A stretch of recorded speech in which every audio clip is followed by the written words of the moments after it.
Hi, welcome. Let's get started. Oh, it's not. Why is this not always on top?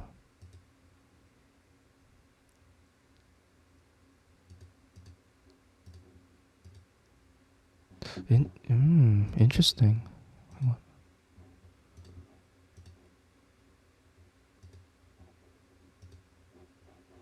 It's not always on top anymore. Maybe there's an error.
This is an interesting take. So I'm reading an article called "Why Elite MBA Graduates Are Struggling to Find Jobs." I'm only up to what do you call it? The third paragraph. So let me read a little excerpt from it. From it. So it says, all right, let's go. The argument that business is something which is done and not taught has been around since, at least since the first Harvard Business School class convened in 1908. Union Cards for Yuppies is how MBAs are described in Snapchats from Hell, a memoir by Peter Robinson, a former Stanford student, published in 1994. Today it is possible to find tenured professors of management who have never set foot inside a real business, snarled a 2005 article in, of all places, Harvard Business Review. Some hold business schools responsible for everything wicked about capitalism. Others even accuse their graduates of being ineffective capitalists. Elon Musk has lamented the number of MBAs running big firms.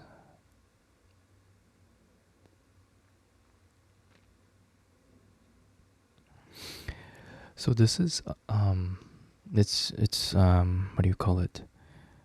This kind of ties in what I think about criticism, like critics in modern entertainment. You know, like movies or music. I can't speak much about movies because I don't know a thing about movies. But with music, my personal take on criticism regarding music, I think anyone is entitled to their opinions. I mean, I'm saying the most obvious thing right here, right? People breathe, people have heartbeats. But what I mean is, the moment you make a name for it, made a name out of it yourself, and you're essentially charging people for to listen to your opinions. That's when I think, and when you claim yourself to be a top critic, a standout critic, proclaimed, that's when I have a little problem with critics in general. When the thing is, the thing is with, and I think this is all my opinion, by the way, but when I listen to music, when I listen to let's say piano music, right? When I listen to pieces that I've practiced before, that I know how to play, if when I listen to them versus pieces that I've never played before, it's a very big difference, because when I hear music that I've played before, I hear certain accents, certain highlights. You know, I imagine how fingers must be moving. I imagine this person did this part this differently, or this part. It becomes a lot clearer for me, so I can distinguish, and I can technically, not technically, I can personally connect on a deeper level with the music, which I believe is one of the most quintessential things, aspects that you need to have when you want to have an opinion. And people that have never made music before, that have never composed anything before, in my opinion, don't have that ability. It's just, it's the same thing as people who have never written a book before, who have never created art before. It's a very different, because there's a process. It just doesn't come out like that. You need to actually put yourself in there, and you need to know those specific processes yourself. There's that old famous saying that you never know how one person feels, unless you step inside of his shoes. Yeah, definitely not the I don't know if that's the correct phrasing, but on a similar status of that. So it connects with, especially this quote: "Today it is possible to find tenured professors of management who have never set foot inside a real business." That connects because, like, how are these people teaching? It's all theory. it's all letters, it's all information, but they have never personally have personal experience. Is what I'm getting from this quote. So when people want to talk like they know about, when they know about things, it's it's rather strange for me how they are so confident and how they believe that they know how to. I mean, it's them, right? It's their own thoughts, but it bothers me that they believe that their opinions are actually, you know, above others. I think that's the attitude that I have an issue with. And I feel like hmm, a lot of people lie. A lot of people lie about a lot of things, and because they're so used to lying, they just kind of brush it off. Like, oh, I mean, yeah, it happens. Maybe it's a very twisted, and well, I don't believe it is extremely twisted. Just having doubts about what people are saying. And this quote, I don't know, it really does connect with me when it's, when people that have never made music before, people that have never um, played an instrument before, say that this piece sounds dull, this piano playing is dull, or this composer is very, boring. I get it. It's their opinion, It's, you know, um, you get hurt by something. You don't recognize like the reasons behind what might have happened, you know. Um, because you're so focused on that negative feeling, you don't try to understand. Maybe the pianist, played in a different way, played in a different manner, because that's how their personality is like. So instead of trying to take a step back and be like, huh, that sounds different. That sounds not quite expected. Not that doesn't sound like anything that I would have expected in a piece like this. I wonder what this individual was thinking when he was practicing this piece dozens of times, right? Because you don't play a show a read you don't play a Chopin Sonata 3 or Rachmaninoff Concerto 3 in just a week or two. You don't. Well, maybe if you've been practicing for 20 years, and so um but even so, they're not gonna have a um mastered version that they're currently satisfied with, that they feel satisfied and confident enough to play in front of a crowd in a week or two, unless some very very very short notice became. And actually, not, excuse me, even if a short notice became, I don't think, I wouldn't know if they would be confident and happy about playing um, a difficult piece like that in a week or two for an audience. My main point is, I think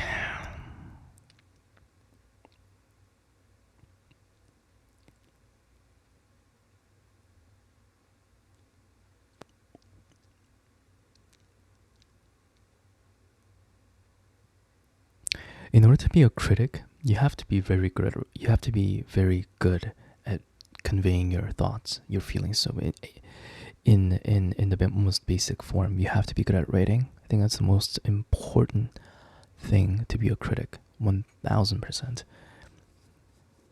You have to know how to write, and then you have to understand what it is that you are feeling.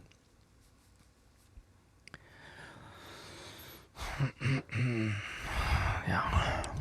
A stereotype of profit maximization is not entirely unfounded.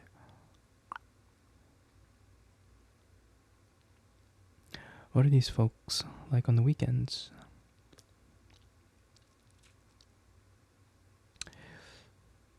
Compared with firefighters, MBA students were orders of magnitude more likely to be upset if a friend knowingly bought the same car as them.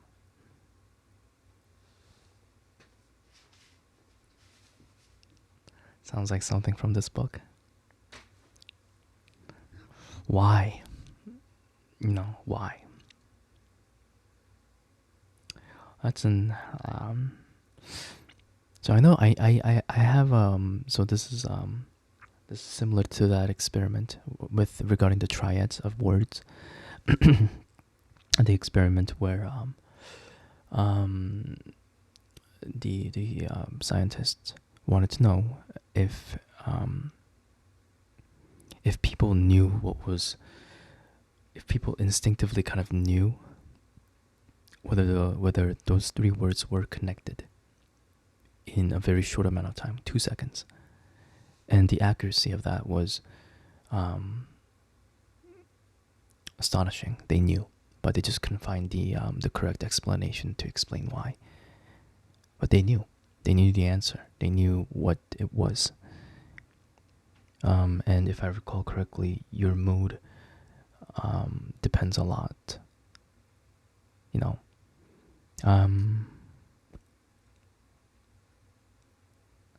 People who were told to think about happy things, or talk about happy moments, they were more likely to guess correctly. But then people who were told to talk about sad experiences, their guesses were very it was as good as random.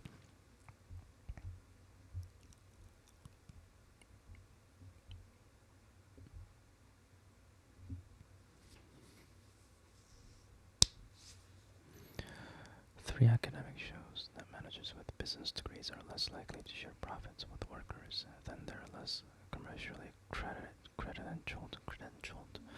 credentialed peers. What is beyond doubt, however, is the enormous success of America's business school graduates. Entire classes of HBS graduates have been eulogized. Fortune magazine dubbed the graduates of 1945 the class the dollars fell on.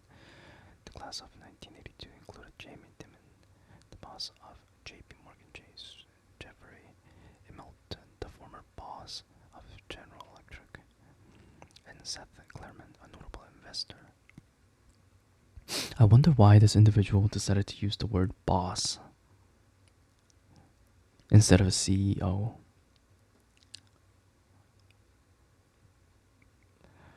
Nearly half of the firms in the SP 500 are run by an MBA graduate. That is a deep well of prestige, but it must be continuously replenished by students scoring great jobs. Business success is, after all, the main object of business education, right? And as recent employment data suggests,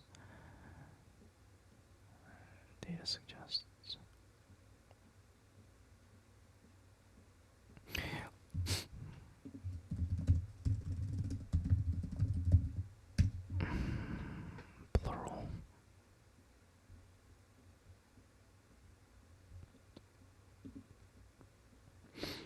That success is now less secure. Consulting and finance industries have long absorbed the majority of graduates from top business schools.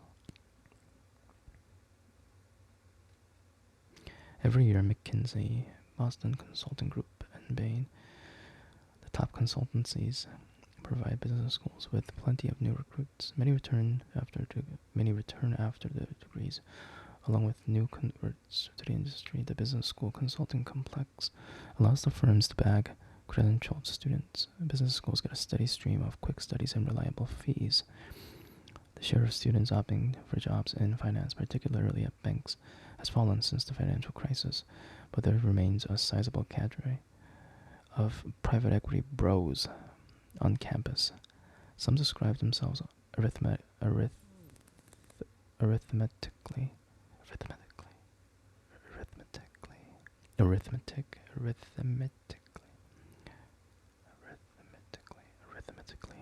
Arithmetically? How do you pronounce that word? Arithmetically?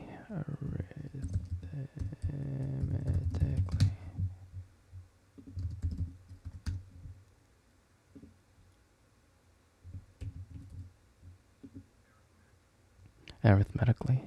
Arithmetically. Arithmetically. Arithmetically. Some describe themselves arithmetically. Excuse me. Some describe themselves arithmetically. Arithmetically. Some describe themselves arithmetically. One career path is the 2 plus 2 plus 2, a succession of 2-year stints in investment banking, private equity, and business school. 2-year stints in investment banking, private equity, and business schools, which serves as a well-paid and punishingly fast treadmill for some of America's brightest. Yeah, it must be making like $600,000 easily.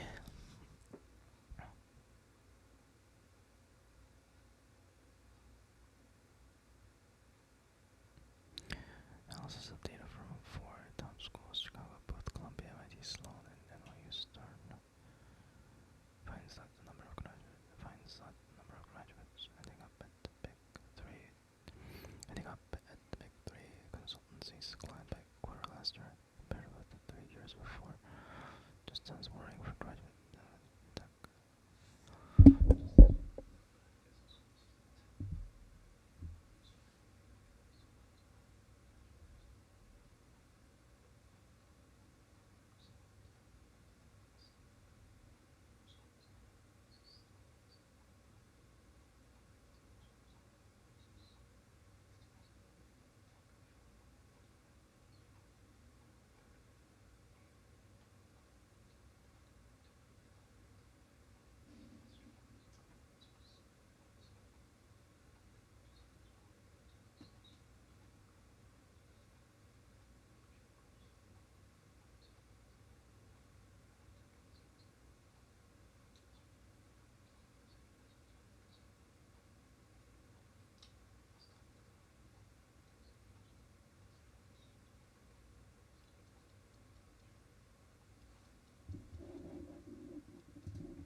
Alright, I'll see you guys later tonight.